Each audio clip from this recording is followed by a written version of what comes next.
नमस्कार साथियों, कैसे हैं आप। आपका स्वागत है आपके YouTube channel JL accounts classes में। आज अपन बात करेंगे अपने जूनियर अकाउंटेंट और टीआरए एग्ज़ाम के लिए जो बिजनेस मेथड के चैप्टर है ह्यूमन रिसोर्स मैनेजमेंट, मतलब मानव संसाधन प्रबंधन के जो एमसीक्यूज़ बन सकते हैं एग्ज़ाम से रिलेटेड, जो क्वेश्चंस अच्छे हैं जो एग्ज़ाम में आने लायक है उनके बारे में। तो अपना पहला एमसीक्यू है, भर्ती एवं चयन की प्रक्रिया क्रमशः होती है। मतलब जो रिक्रूटमेंट और सिलेक्शन की जो प्रोसेस होती है वो किस प्रकार की होती है, कैसी होती है। तो यहाँ से जो आएगा ऑप्शन से आएगा सकारात्मक और नकारात्मक, मतलब पॉजिटिव और नेगेटिव। मतलब जो भर्ती की प्रोसेस होती है, जो रिक्रूटमेंट करते हैं अपन किसी को भी भर्ती करने के लिए, तो वो सकारात्मक प्रक्रिया है। सकारात्मक पॉजिटिव इसलिए है कि इसमें अपन ज़्यादा से ज़्यादा व्यक्तियों को प्रोत्साहित करते हैं कि वो भर्ती के लिए आवेदन करें। मतलब इसमें अपन चाहते हैं कि ज़्यादा से ज़्यादा आवेदन अपने पास आएँ। और चयन की प्रक्रिया नकारात्मक इसलिए है कि इसमें जो अपने पास आवेदन आए हुए होंगे, जितने लोगों ने भर्ती के लिए आवेदन किया होगा, उसमें से अपन चयन करते हैं। मतलब चयन क्या करते हैं, उसमें से अपन छांटते हैं। तो उसमें से अपन लोगों को कम करने की कोशिश करते हैं कि जो लिमिटेड लोग हैं, जो अच्छे से अच्छे लोग हैं, उनको ही अपन चूज करें। तो इसलिए ये नकारात्मक है कि वो ज़्यादा से ज़्यादा बढ़ावा देती है आवेदन करने के लिए, और ये कमी करने की एक प्रक्रिया है। फिर क्वेश्चन सेकंड है, मानव संसाधन नियोजन एचआरपी एक है। मतलब जो ह्यूमन रिसोर्स जो प्लानिंग है, नियोजन है, वो क्या है, क्या कहलाती है ये प्रक्रिया जो होती है। तो यहाँ आंसर जो आएगा ऑप्शन ए आएगा, निरंतर एवं सतत रूप से चलने वाली प्रक्रिया। मतलब ये रेगुलर चलती रहती है, ऐसे नहीं है कि कभी लगा तो कर ली और मन हुआ तो या जरूरत पड़ी तो। ये रेगुलर चलती रहती है। रेगुलर क्यों चलती रहती है, क्योंकि मानव संसाधन की जरूरत हमेशा संस्थान में पड़ती रहती है। कभी भी चाहे संस्थान का विकास करना हो, उसका डेवलपमेंट या उसको बढ़ावा देना हो, या कोई भी नई लोगों की भर्ती करनी हो, तो उस वजह से ये प्रोसेस चलती रहती है हमेशा। ये रुक रुक कर चलने वाली या कभी कभी चलने वाली प्रोसेस नहीं है। फिर क्वेश्चन थर्ड है, संभावित कर्मचारियों की खोज करने और उन्हें रिक्त पदों के लिए आवेदन करने हेतु प्रेरणा देने हेतु प्रोसेस करने की प्रक्रिया है।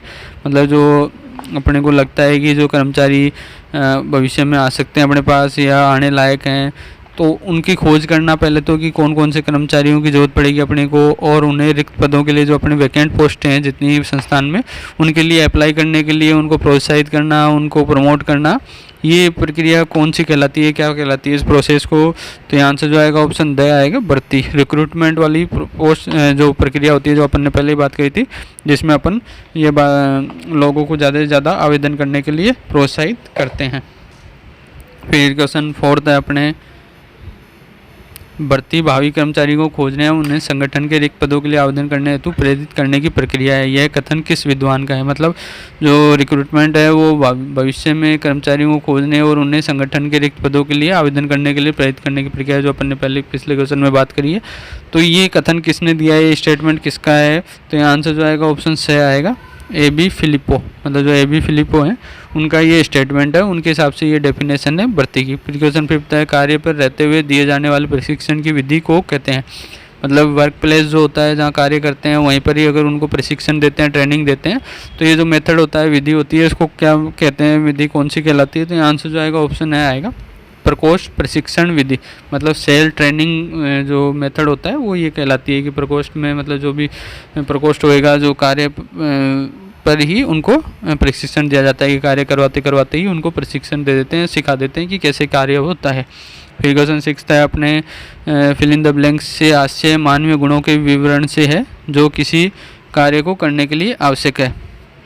मतलब कौन सी चीज़ होती है जो मानवीय गुणों से रिलेटेड होती है, जो ह्यूमन के जो क्वालिफिकेशंस होती है, जो उनके जो कैरेक्टरिस्टिक्स होती है, उनके विवरण से संबंधित है, जो किसी कार्य को करने के लिए आवश्यक है, ज़रूरी है उस कार्य को करने के लिए। तो वो कौन सी होती है। तो आंसर जो आएगा ऑप्शन बी आएगा, कार्य विशिष्टता। मतलब कार्य विशिष्टता मतलब किसी काम की करने की विशिष्टता से है, जिसमें उस कार्य को करने के लिए मानवीय गुण, मतलब उस किसी आदमी के अंदर कोई विशिष्ट गुण होते हैं, तो वो विशेषता उस कार्य को करने के लिए ज़रूरी होती है। फिर क्वेश्चन सेवंथ है, मानव संसाधन के फिल इन द ब्लैंक से आज से प्रत्येक प्रकार की सेवा वर्गीय की संख्या के निर्धारण से है।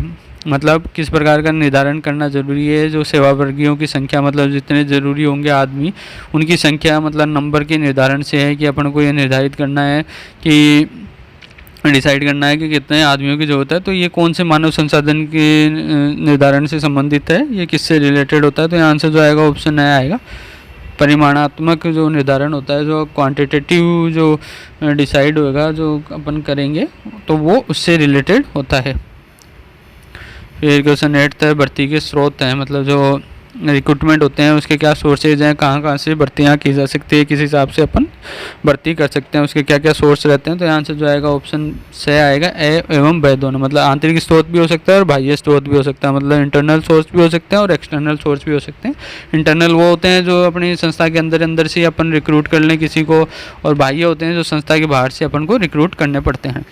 फिर क्वेश्चन 9 है भर्ती की जा सकती है, मतलब जो रिक्रूटमेंट हो सकता है वो किस चीज़ के लिए करते हैं अपन नॉर्मली, क्यों किया जा सकता है वो। तो यहाँ से जो आएगा ऑप्शन से आएगा फिर से ए एवं ब दोनों, मतलब दोनों वजह से अपन कर सकते हैं। वर्तमान आवश्यकताओं के लिए, मतलब जो प्रेजेंट में अपने को रिक्वायरमेंट है जितनी आदमियों की, उसके लिए अपन भर्ती कर सकते हैं। या अपने को लग रहा है भविष्य में अपने इतने आदमियों की और जरूरत पड़ेगी, अपने को मैन पावर की जरूरत पड़ेगी, तो अपन पहले भविष्य के हिसाब से अपन पहले ही भर्ती कर सकते हैं उसके लिए भी। फिर क्वेश्चन 10 है भर्ती के बाह्य स्रोत हैं, मतलब जो रिक्रूटमेंट होते हैं उसके जो एक्सटर्नल सोर्स हैं वो कौन से होते हैं, क्या क्या शामिल होता है एक्सटर्नल सोर्स में, मतलब अपन बाहर से किस हिसाब से भर्ती कर सकते हैं। तो यहाँ से जो आएगा ऑप्शन द आएगा उपरोक्त सभी, मतलब सारे तरीके से अपन बाह्य स्रोत से अपन भर्ती कर सकते हैं। सारे बाह्य स्रोत हैं सारे, क्या क्या आकस्मिक आवेदनों की प्राप्ति से, मतलब कोई भी अचानक अपने पास कोई एप्लीकेशन आ जाती है रिक्रूटमेंट के लिए, मतलब अप्लाई करने के लिए, तो उससे भी अपन भर्ती कर सकते हैं। नाते रिश्तेदारों से, मतलब जो भी कंपनी के वर्कर वगैरह या जो भी संस्थान के जो भी काम कर रहे हैं उन रिलेटिव, उनके जो भी रिलेटिव्स वगैरह होंगे उनको लगा के भी अपन भर्ती कर सकते हैं। या विज्ञापनों की सहायता से, मतलब एडवर्टाइजमेंट दे के अपन रिक्रूटमेंट का कि भाई हमारे यहाँ पे इतनी वैकेंट पोस्ट हैं तो इसके लिए अप्लाई करो, तो उससे भी अपन भर्ती कर सकते हैं।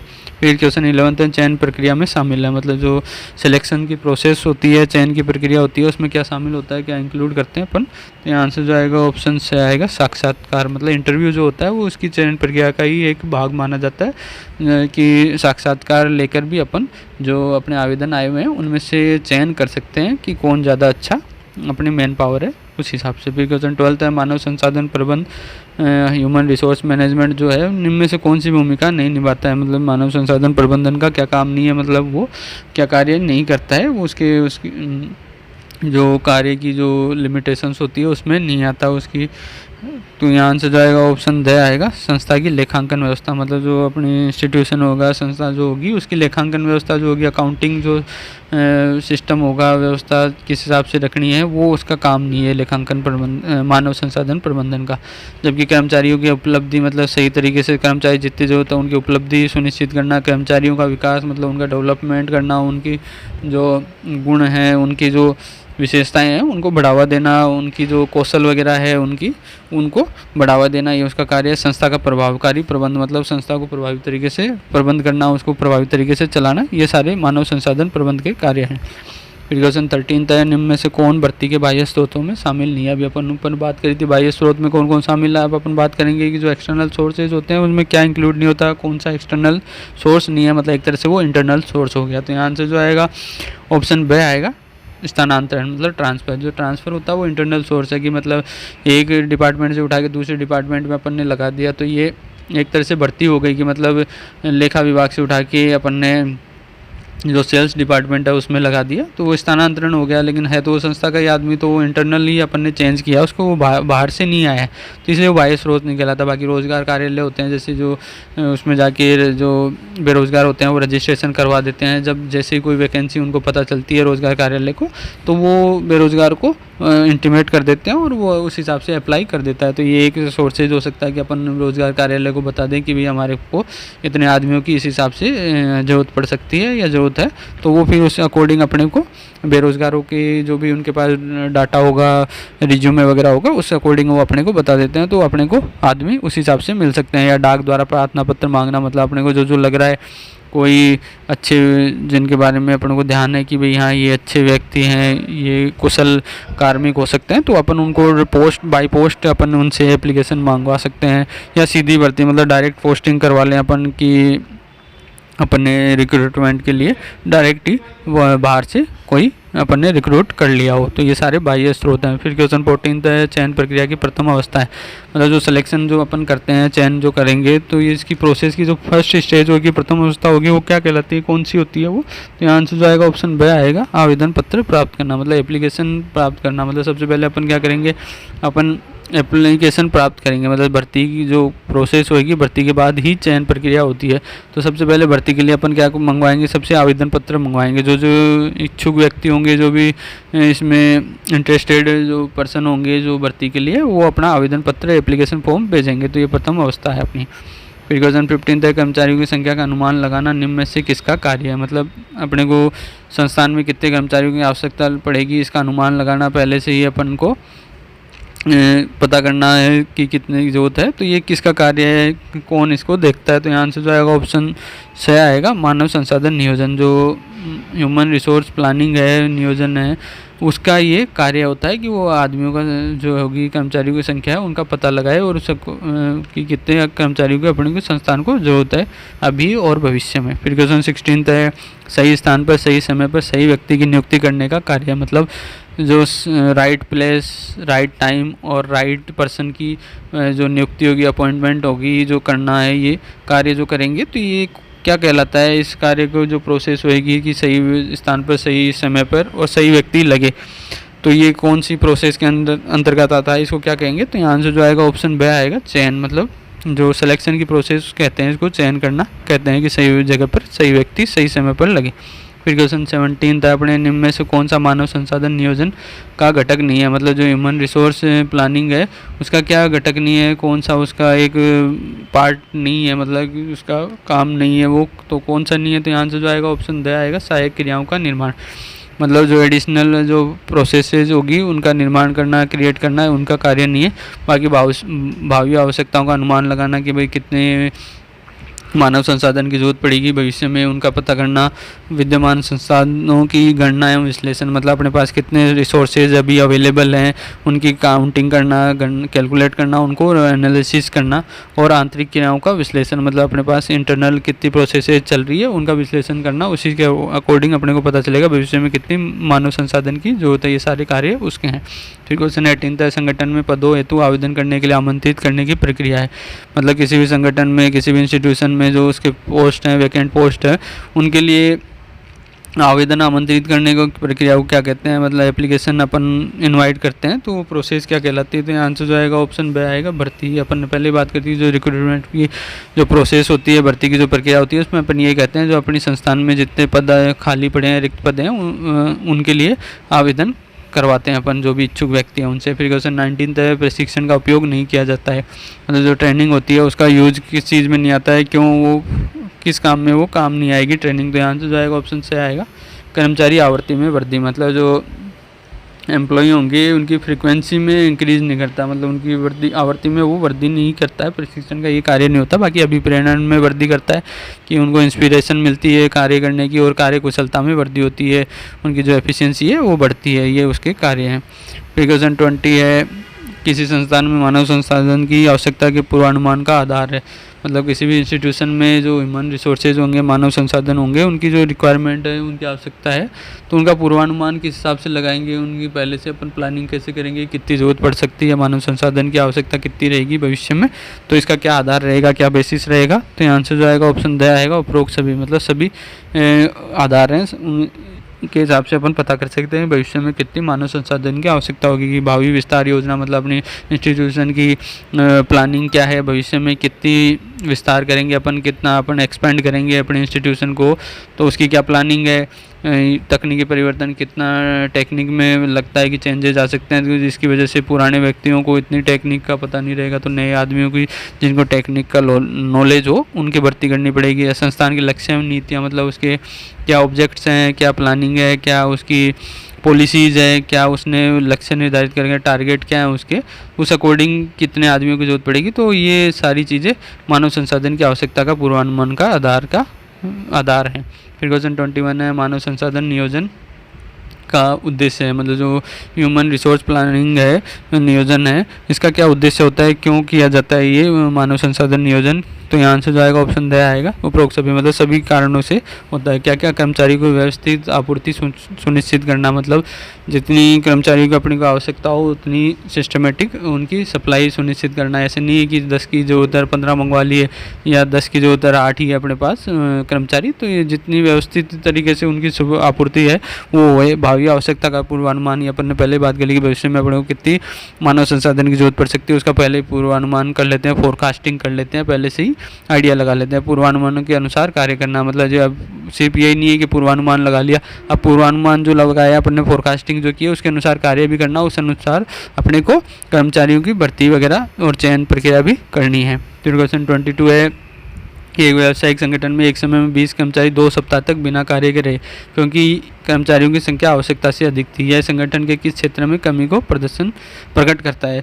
मतलब किसी भी बिजनेस ऑर्गेनाइजेशन था, उसमें एक टाइम पे कोई 20 कर्मचारी 2 वीक तक लगातार बिना कार्य के रहे, मतलब वो उनने कोई कार्य नहीं किया संगठन में, वो फ्री रहे, बिल्कुल ही वैकेंट रहे। तो ये क्यों रहे वो वैकेंट? क्योंकि कर्मचारियों की संख्या ज़्यादा हो गई थी, मतलब उनके पास काम कम था जबकि आदमी ज़्यादा हो गए थे आवश्यकता से अधिक।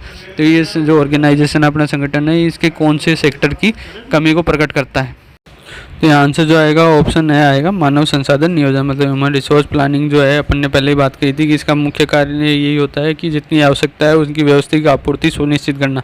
वही मैंने अभी बताई थी कि 10 की जरूरत है 15 नहीं हो जाए, या 10 की जरूरत है 8 ही नहीं रह जाए। तो ये यहाँ पर हुआ है कि इनको आवश्यकता से अधिक इनने भर्ती कर ली और कर्मचारियों की संख्या ज़्यादा हो गई, तो अनावश्यक बैठे रहे कर्मचारी। तो ये मानव संसाधन नियोजन जो ह्यूमन रिसोर्स प्लानिंग की जो क्षेत्र है इसकी कमी रही, इसमें इनने ढंग से कार्य नहीं किया। फिर क्वेश्चन 23 है, निम्न में से कौन सा भर्ती का आंतरिक स्रोत नहीं है? मतलब जो रिक्रूटमेंट का जो इंटरनल सोर्स जो होता है वो कौन सा नहीं है, मतलब वो एक्सटर्नल सोर्स है। कौन सा जो ऑप्शन आपको दिख रहा है वो इंटरनल सोर्स नहीं होके एक्सटर्नल सोर्स है। तो यहाँ से जो आएगा ऑप्शन बी आएगा, प्रतिनियुक्ति। मतलब डेपुटेशन में किसी को लगा लेते हैं, मतलब तो डेपुटेशन क्या होता है? डेपुटेशन ये होता है एक ऑफिस से दूसरे ऑफिस में लगा दिया। जैसे अपने गवर्नमेंट जॉब में अपन बात करें कि एक अपनी पोस्टिंग तो मान लो पीएचडी में है, जबकि आपको पीएचडी से हटा के दूसरे ऑफिस में लगा देते हैं, जैसे जेडीए में लगा दिया, या कोई अपने डीटीओ ऑफिस में लगा दिया, या अपने लेबर ऑफिस में लगा दिया। तो ये प्रतिनियुक्ति होती है कि आपकी जहाँ जगह है जहाँ आपको लगा रखा है वहाँ से हटा के दूसरे किसी और डिपार्टमेंट में या किसी ऑफिस में भेज देते हैं, मतलब जो आपका इंस्टीट्यूशन नहीं है एक्चुअली। तो इंस्टीट्यूशन ही चेंज हो जाए, पूरा संस्थान ही चेंज हो जाए तो आंतरिक स्रोत नहीं होता है। अगर इंस्टीट्यूशन के अंदर ही अंदर डिपार्टमेंट ही चेंज करे, सेल्स डिपार्टमेंट को उठा के परचेज डिपार्टमेंट लगा दिया, स्टोर में लगा दिया, तो वो तो इंटरनल सोर्स होता है। लेकिन अगर आपका सेक्शन की जगह पूरा आपका इंस्टीट्यूशन ही चेंज हो जाता है तो वो प्रतिनियुक्ति कहलाती है। तो ये भी यही है कि किसी और संस्थान से अगर ये प्रतिनियुक्ति पर कार्मिक बुला लेते हैं तो वो एक्सटर्नल सोर्स हो जाता है। बाकी स्थानांतरण हो गया, ट्रांसफ़र हो गया, जो अपन ने पहले बात करी थी, एक सेक्शन से उठा के दूसरे सेक्शन में ट्रांसफ़र कर दिया, या पदोन्नति हो गई, मतलब आपका प्रमोशन हो गया, आप यहाँ स्टोर में लग रखे थे, प्रमोट हो गए, आप उसी जगह रह गए या दूसरे सेक्शन में चले गए, या आंतरिक विज्ञापन, मतलब अपन ने इंटरनली कोई एडवर्टाइजमेंट दिया अपने लोगों को जो संस्थान में कार्यरत थे उनको विज्ञापन देके, कोई अलग से पोस्ट निकली होगी उसके लिए अपन ने भर्ती कर ली। तो ये सारे इंटरनल सोर्स के पार्ट होते हैं। फिर क्वेश्चन 24 है, भर्ती एक प्रक्रिया है जिसमें भावी कर्मचारियों की खोज की जाती है, उन्हें संगठन के लिए संगठन में आवेदन करने हेतु प्रोत्साहित किया जाता है।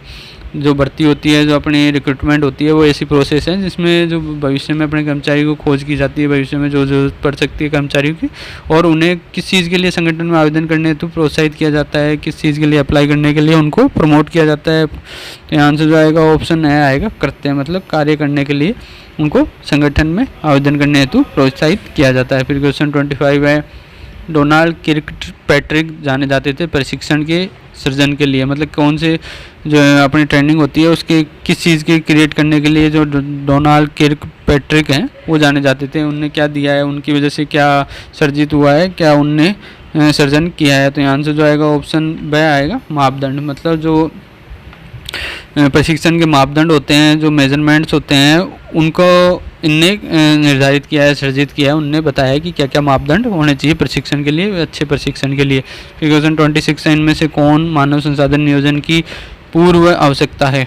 मतलब जो ह्यूमन रिसोर्स प्लानिंग है उसके लिए क्या रिक्वायरमेंट होती है, पूर्व में कि भाई उसके बिना मानव संसाधन नियोजन पूरा नहीं हो सकता। क्या क्या रिक्वायरमेंट रहेगी, तो यहाँ से जो आएगा ऑप्शन ए आएगा समय, धन और साधन। मतलब आपको समय भी चाहिए, टाइम भी चाहिए, धन भी चाहिए और साधन भी चाहिए। मतलब ये तीनों चीज़ें ज़रूरी है मानव संसाधन नियोजन के लिए, उनके बिना नहीं हो सकता। कि टाइम नहीं होगा आपके पास तो आप भर्ती नहीं कर पाओगे, आपको टाइमली पता होना चाहिए। धन होना चाहिए, मतलब मनी होनी चाहिए आपके पास, बिना पैसों के आप भर्ती कैसे करोगे क्योंकि खर्चा लगेगा। और साधन होने चाहिए, मतलब भर्ती करने के लिए मानव संसाधन नियोजन के जो कार्य हैं उनको पूरा करने के लिए आपके पास सोर्सेज भी होने चाहिए। 2027 अभ्यर्थियों की बड़ी संख्या को कम करके छोटे समूह में परिवर्तित करने की प्रक्रिया को कहा जाता है। मतलब जो कैंडिडेट्स होते हैं जिनकी बड़ी संख्या है, वो काफ़ी तादाद में है, उनको कम करके कोई छोटा समूह बना देते हैं, स्मॉल ग्रुप बनाएंगे। तो इसको जो चेंज करने की है, परिवर्तित करने की है, इसमें ट्रांसमिट करने की है, जो ये प्रक्रिया जो प्रोसेस होगी उसको क्या कहेंगे, तो ये अपन ने पहले ही बात कर ली थी। जो बड़ी संख्या हो गई, एक तरह से भर्ती हो गई, तो भर्ती अपन ने करी तो बड़ी संख्या में अभ्यर्थी आए अपने पास, तो उसको कम करके अपन छोटे समूह बनाएंगे तो उसको क्या कहेंगे, तो उसको अपन चयन कहेंगे। ये अपन ने पहले ही बात कर ली, सिलेक्शन। तो यहाँ से ऑप्शन ब आएगा, चयन कहलाती है, जिसमें से अपन छटनी करते हैं। 2028 तक संस्था की मानव संसाधन की भावी आवश्यकताओं की पूर्ति के लिए व्यापक नियुक्ति व्यवस्था का विकास करना मानव संसाधन नियोजन है, यह परिभाषा दी गई है। मतलब जो इंस्टीट्यूशन है उसके जो ह्यूमन रिसोर्सेज की भावी आवश्यकताएं हैं, जो फ्यूचर रिक्वायरमेंट्स हो सकती है, उनकी पूर्ति के लिए जो अपन व्यापक जो नियुक्ति व्यूहरचना बनाएंगे उसका विकास करना मानव संसाधन नियोजन है। तो ये मानव संसाधन नियोजन की जो परिभाषा दी गई है ये किसके द्वारा दी गई है, डेफिनेशन किसने दी है मानव संसाधन नियोजन। यहाँ आंसर जो आएगा ऑप्शन आएगा क्रिटनर द्वारा। मतलब जो क्रिटनर हैं उनने ये परिभाषा दी थी। फिर क्वेश्चन 29 है, निम्न में से मानव संसाधन नियोजन की विशेषता है। मतलब जो ह्यूमन रिसोर्स प्लानिंग है, नियोजन है, मानव संसाधन नियोजन, उसकी क्या विशेषता है, क्या कैरेक्टरिस्टिक्स है। तो यहाँ आंसर जो आएगा ऑप्शन द आएगा उपरोक्त सभी। मतलब सारी उसकी विशेषताएं, क्या क्या कर्मचारियों की भावी उपलब्धता का अनुमान लगाना। ये अपन ने पहले बात कर ली कि अपने को कितनी कितनी उपलब्धता चाहिए, कि कितनी ज़रूरत पड़ेगी, उसका अनुमान लगाना। सही समय पर, सही संख्या में, सही स्थान पर कर्मचारी की उपलब्धता सुनिश्चित करना। मतलब सही राइट प्लेस पर, राइट नंबर में और राइट टाइम पर कर्मचारियों की उपलब्धता रहे, जो जितनी जरूरत है उनकी उपलब्धता सुनिश्चित करना। संगठन के आंतरिक एवं बाह्य क्रियाओं में समन्वय स्थापित करना। मतलब जो ऑर्गेनाइजेशन के इंटरनल और एक्सटर्नल जो प्रोसेसेज होगी, जो क्रियाएं होंगी, उनमें समन्वय या कोऑर्डिनेशन स्थापित करना, ये भी इसका कार्य है। फिर क्वेश्चन 30 है, मानव संसाधन नियोजन का तत्व है। जो ह्यूमन रिसोर्स प्लानिंग है, नियोजन है, उसका क्या तत्व है, उसका क्या मतलब एक तरह से पार्ट मान सकते हैं, क्या चीज़ उसमें ज़रूरी होती है। तो यहाँ से जो आएगा ऑप्शन द आएगा उपरोक्त सभी। क्या क्या भविष्य की आवश्यकताओं का अनुमान। मतलब इसमें अपन भविष्य में कितनी आवश्यकता पड़ेगी उसका अनुमान लगाते हैं। विद्यमान संसाधनों का विश्लेषण, मतलब अपने पास जितने वर्तमान में प्रेजेंट में जितने रिसोर्सेज अवेलेबल है उनका एनालिसिस करते हैं, विश्लेषण करते हैं, उसी के अकॉर्डिंग कितनी और ज़रूरत है या कितने ज़्यादा है वो अपन पता करते हैं। मानव संसाधनों की उपलब्धता पर विचार, मतलब किस हिसाब से अपने को उपलब्धता होगी, उनकी सप्लाई किस हिसाब से होगी, इस चीज़ पर भी विचार किया जाता है। 31 है, निम्न में से मानव संसाधन नियोजन प्रक्रिया का भाग नहीं है। मतलब कौन ह्यूमन रिसोर्स प्लानिंग की जो प्रोसेस होती है उसका पार्ट नहीं होता, उसका भाग नहीं होता, वो उसका मतलब उसमें ये कार्य नहीं किया जाता। आपको क्या नहीं करेंगे, तो यहाँ से जो आएगा ऑप्शन से आएगा मानव संसाधन वेतन का निर्धारण। मतलब जो ह्यूमन रिसोर्सेज का जो वेतन होगा, सैलरी होगी, मजदूरी बोल सकते हैं का, इसका निर्धारण इसमें नहीं होता है। इसमें अपन ये डिसाइड नहीं करते हैं कि सैलरी या वेजेज क्या रहेगी। बाकी मानव संसाधन आपूर्ति का पूर्वानुमान लगाया जाता है इसमें, मानव संसाधन मांग का पूर्वानुमान लगाते हैं इसमें, और मानव संसाधन आवश्यकता का निर्धारण अपन इसमें करते हैं। ये सारे इसके पार्ट हैं। फिर क्वेश्चन 32 है, मानव संसाधन नियोजन की सफलता के लिए आवश्यक तत्व है। मतलब जो ह्यूमन रिसोर्स प्लानिंग है उसकी जो सक्सेस के लिए क्या ज़रूरी है, क्या आवश्यक तत्व है, एलिमेंट कौन सा ज़रूरी है उसके लिए। तो यहाँ से जो आएगा ऑप्शन द आएगा उपरोक्त सभी। मतलब सारे तत्व उसके लिए ज़रूरी है, सारे एलिमेंट होने चाहिए। क्या क्या सुपरिभाषित उद्देश्य, मतलब अपने को पहले से डिफाइंड अपना जो ऑब्जेक्टिव है वो पता होना चाहिए संस्थान का, कि क्या करना चाहते हैं वो, किस हिसाब से मानव संसाधन का क्या किस हिसाब से प्लानिंग कर रही है वो, उसका उद्देश्य उसको पता होना चाहिए, क्यों अपन मानव संसाधन नियोजन कर रहे हैं। प्रभावी सूचना प्रणाली, मतलब उनकी इफेक्टिव जो कम्युनिकेशन सिस्टम है वो अच्छा होना चाहिए, ताकि जहाँ भी वो सूचना प्रेषित करना चाहें वो टाइमली और सही जगह पहुँच जाए। तो ये सूचना प्रणाली उनकी प्रभावी होनी चाहिए, इफेक्टिव होनी चाहिए, और पृथक विभाग होना चाहिए। मतलब सेपरेट इसका डिपार्टमेंट होना चाहिए मानव संसाधन नियोजन। ऐसे नहीं है कि जो और कार्य कर रहे हैं दूसरे डिपार्टमेंट में उन्हीं को ही मानव संसाधन नियोजन का कार्य दे दिया, तो इससे क्या होएगा, उन पर वर्कलोड ज़्यादा रहेगा, तो वो इफेक्टिवली ये कार्य नहीं कर पाएंगे। तो इसके लिए अलग से डिपार्टमेंट और अलग ही व्यक्ति होने चाहिए जो इसमें कार्य कर रहे हो, ताकि नियोजन अच्छे से हो पाए। फिर क्वेश्चन 33 है, संस्था में नए कर्मचारियों की आवश्यकता का कारण है। मतलब जो इंस्टीट्यूशन होगा, जो संस्थान होगी, उसमें नए कर्मचारियों की आवश्यकता क्यों पड़ेगी, क्या रीज़न रहते हैं कि नए आदमियों की अपने को रिक्वायरमेंट रहेगी, नए कर्मचारियों की, नए एम्प्लॉयज़ की। तो यहाँ से जो आएगा ऑप्शन द आएगा। उपरोक्त सभी मतलब सभी वजह से नए कर्मचारी की आवश्यकता हो सकती है। क्या क्या? संस्था का विकास है, विस्तार मतलब एक्सपेंड कर रहे हो, अपने इंस्टीट्यूशन का विकास कर रहे हो, उसको बढ़ावा दे रहे हो, उसको और बड़े फॉर्म में ले जा रहे हो, तो इस वजह से नए आदमियों की जरूरत पड़ेगी। पदोन्नति या स्थानांतरण मतलब किसी का प्रमोशन हो गया हो तो जो पुरानी वाली पोस्ट है वो वैकेंट हो जाएगी। अगर किसी का प्रमोशन हो गया, जैसे मान लो आप जूनियर अकाउंटेंट हो, कल को आप मान लो W2 बन जाते हो तो जूनियर अकाउंटेंट की पोस्ट खाली हो गई तो वो वैकेंट हो गई, तो वहाँ नए आदमी की आवश्यकता पड़ेगी। या स्थानांतरण हो गया, मान लो एक डिपार्टमेंट से दूसरे डिपार्टमेंट में या एक सेक्शन से दूसरे सेक्शन में आदमी को भेज दिया तो पुराने वाले सेक्शन में वैकेंट हो गई पोस्ट, तो इस वजह से नए आदमियों की जरूरत पड़ेगी। या सेवानिवृत्ति मतलब आदमी जो कर्मचारी होगा वो रिटायर हो गया, सेवानिवृत्ति की वजह से वो छोड़ कर चला गया, तो ये वजह सारी नए कर्मचारियों की आवश्यकता की कारण हो सकती है। इसमें एक त्यागपत्र भी आप मान सकते हो कि बीच में कई कर्मचारी छोड़ के चले जाते हैं, मान लो उनको अच्छी कोई जॉब और मिल जाती है कहीं, या उनको ये पसंद नहीं आ रही हो जॉब, तो इस वजह से भी नए कर्मचारियों की जरूरत पड़ सकती है। क्वेश्चन 34 है, फिल इन द ब्लैंक्स के अनुसार भर्ती संभावित कर्मचारियों की खोज करने और उन्हें रिक्त पदों के लिए आवेदन करने हेतु प्रेरणा देने प्रोत्साहित करने की प्रक्रिया है। मतलब कि किसने ये कहा है, किसकी ये स्टेटमेंट है कि जो ये भर्ती है वो संभावित कर्मचारियों की खोज करने और उन्हें रिक्त पदों के लिए आवेदन करने हेतु प्रोत्साहित करने की प्रक्रिया है। तो यहाँ आंसर जो आएगा ऑप्शन से आएगा एडविन बी फिलिपो। ये अपन ने पहले भी बात कर ली थी, ये इनके हिसाब से भर्ती की प्रक्रिया वो है डेफिनेशन। फिर क्वेश्चन 35 है, भर्ती प्रक्रिया है मतलब जो रिक्रूटमेंट प्रोसेस है वो किस हिसाब से है, कैसे क्या कहलाती है, किस हिसाब से होती है। तो आंसर जो आएगा ऑप्शन ए आएगा सतत, मतलब ये रेगुलर चलने वाली है, मतलब कंटिन्यू रहती है भर्ती प्रक्रिया। ऐसा नहीं है कभी कर ली कभी नहीं, क्योंकि जरूरत पड़ती रहती है कर्मचारियों की, तो उस वजह से भर्ती प्रोसेस हमेशा चलती रहती है। फिर क्वेश्चन 36 है, भर्ती करने पर चयन करना है। मतलब आपने कोई रिक्रूटमेंट कर लिया, मान लो कि आपने आवेदन मांग लिए, तो चयन करना क्या रहता है, ज़रूरी होता है क्या सिलेक्शन करना, या क्या रहता है उसके लिए कि भाई भर्ती करने पर चयन करना क्या होता है। तो यहाँ आंसर जो आएगा ऑप्शन ब आएगा, अनिवार्य नहीं, मतलब नॉट कंपलसरी, मतलब रिक्वायर्ड नहीं है, ज़रूरी नहीं है कि आप उसको भर्ती करने पर कोई चयन करो। मान लो आपको जितने आवेदन आपके पास आए हैं उनमें आपको कोई पसंद नहीं आया, आपको लगा नहीं कि आपकी जो रिक्वायरमेंट थी वो फुलफ़िल हो रही है कि नहीं हो रही है, तो आप मना भी कर सकते हो, सबको रिजेक्ट भी कर सकते हो जितने आवेदन आए हैं, जरूरी नहीं है आप चयन करो ही।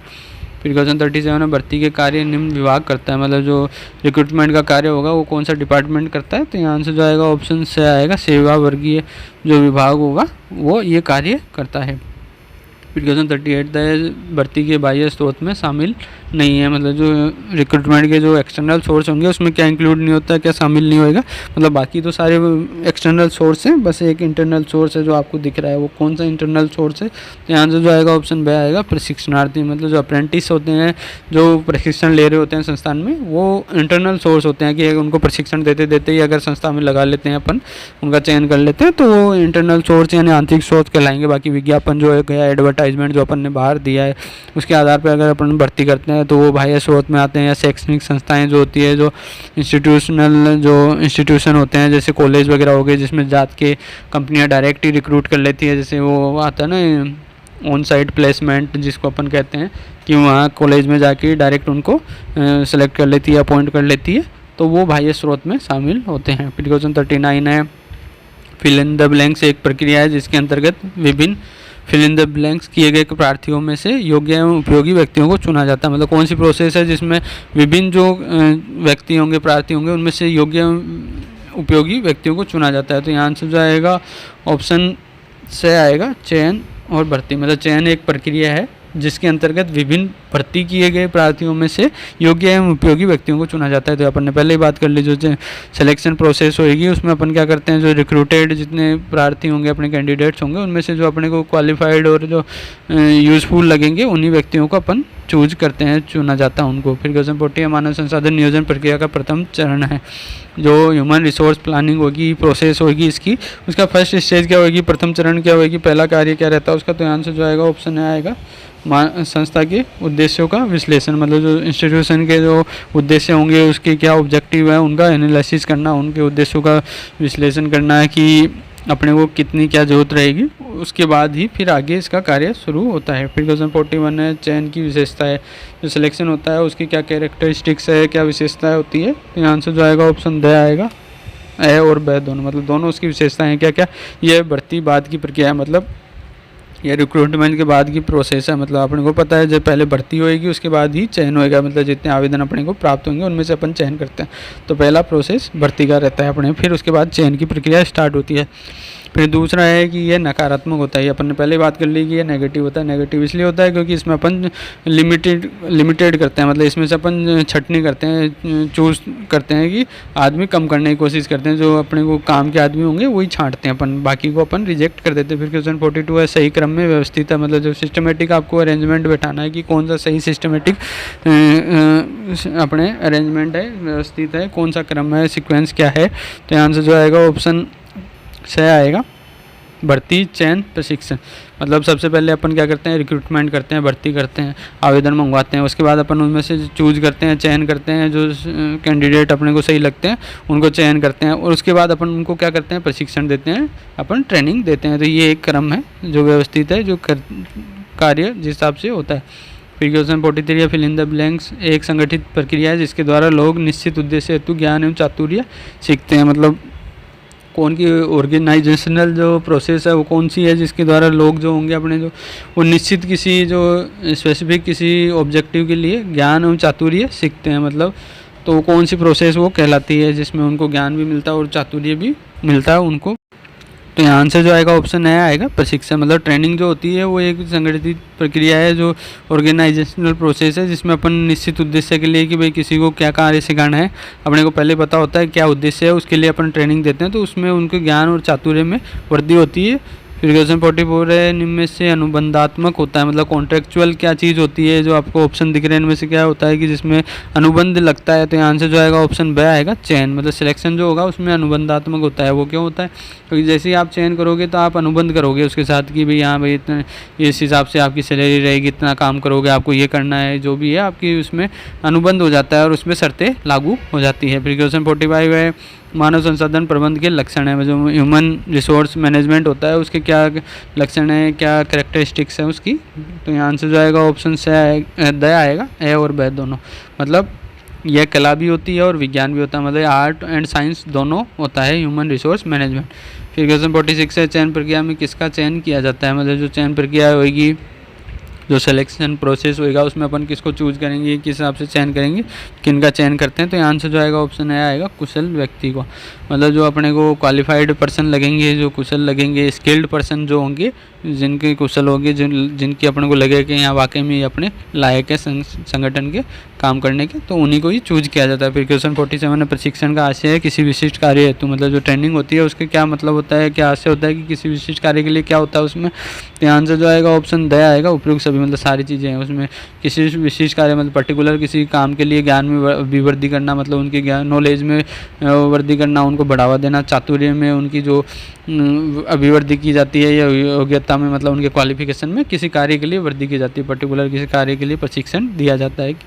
फिर क्वेश्चन 48 है कार्य पर प्रशिक्षण है, मतलब जो वर्क पर जो वर्क प्लेस होता है, जहाँ कार्यस्थल होता है, जहाँ कार्य करते हैं, वहीं पर अगर उनको प्रशिक्षण दिया जाता है, ट्रेनिंग दी जाती है, तो वो क्या होती है, वो क्या रहता है। तो यहाँ आंसर जो आएगा ऑप्शन है आएगा एक निरंतर चलने वाली प्रक्रिया है, मतलब ये रेगुलर चलने वाली प्रोसेस है, मतलब ये हमेशा चलता रहता है कि कार्य पर ही प्रशिक्षण देकर उनको सिखाया जाता है कि किस हिसाब से कार्य होता है, वो तो ज़्यादा अच्छे से सीखते हैं इसको। फिर क्वेश्चन 49 है प्रति घंटा, प्रतिदिन या प्रति माह पारिश्रमिक देने की विधि कौन सी है, मतलब किसी को पर आवर, पर डे या पर मंथ कोई रेमुनरेशन देते हैं, पारिश्रमिक अपन देते हैं, तो ये कौन सी मेथड कहलाता है, कौन सी विधि होती है वो। तो यहाँ से जो आएगा ऑप्शन बे आएगा समयानुसार, मतलब टाइम बेसिस पर उनको पेमेंट हो रहा है समय अनुसार कि कितना समय वो डिवोट कर रहे हैं, कितना समय वो संस्थान में लगा रहे हैं, उस हिसाब से उनका पारिश्रमिक बनता है। फिर क्वेश्चन 50 है मानव संसाधन नियोजन को अन्य किस रूप से जाना जाता है, जो ह्यूमन रिसोर्स प्लानिंग होती है इसको किस नाम से अपन जान सकते हैं, किस हिसाब से और बोल सकते हैं इसको। तो आंसर जो आएगा ऑप्शन से आएगा मानव शक्ति नियोजन। जो ह्यूमन पावर प्लानिंग होगी ये भी उसको अपन कह सकते हैं मानव शक्ति नियोजन। फिर क्वेश्चन 51 है, आगामी मानव संसाधन की सरलतम अनुमान विधि कौन सी है? मतलब भविष्य में अपने को कितने मानव संसाधन ह्यूमन रिसोर्स की जरूरत पड़ेगी, तो इसका अनुमान लगाने की सबसे अच्छी विधि कौन सी है, सबसे सरल विधि कौन सी है? यहाँ आंसर जो आएगा ऑप्शन बी आएगा प्रवृत्ति विश्लेषण। मतलब जो ट्रेंड एनालिसिस होता है, मतलब अपने को प्रवृत्ति पता करनी होती है कि पहले अपने को पिछले सालों में कितनी ज़रूरत पड़ती रही है, किस किस हिसाब से कब कब कितने कितने आदमियों की ज़रूरत पड़ी है, वो प्रवृत्ति का अपन ट्रेंड पता कर लेते हैं। उसके हिसाब से अपन पता कर लेते हैं कि भविष्य में कितनी आदमियों की या मानव संसाधन की अपने को ज़रूरत पड़ने वाली है। तो ये सरलतम अनुमान विधि है जो पुराने ट्रेंड के हिसाब से पता किया जा सकता है। तो यहाँ साथ ही हो मानव संसाधन नियोजन या प्लानिंग से संबंधित जो भी MCQs आपके एग्ज़ाम से मोस्ट इंपॉर्टेंट बन सकते थे वो मैंने यहाँ कवर करवा दिया है। नेक्स्ट वीडियो में मैं लेकर हाजिर रहूँगा बिजनेस मेथड के नेक्स्ट चैप्टर के और MCQs। तब तक प्लीज़ बनिए रहिएगा, और अपने यूट्यूब चैनल को आपने सब्सक्राइब नहीं किया तो जल्दी से सब्सक्राइब कर लीजिएगा ताकि आपको नोटिफिकेशन नए वीडियोज़ की जल्द से जल्द मिल जाए और आप कोई मिस नहीं कर दो वीडियो। और ये वीडियो उम्मीद करता हूँ पसंद आई होगी, और लाइक अवश्य कीजिएगा अगर पसंद आई हो तो, और अपने फ्रेंड्स के साथ ज़्यादा से ज़्यादा शेयर ज़रूर कीजिएगा। और कोई आपको लग रहा हो तो अपने कमेंट में कमेंट करके ज़रूर मुझे बताइएगा कोई और आप इसमें सजेशंस चाहते हो तो। जय हिंद, जय भारत।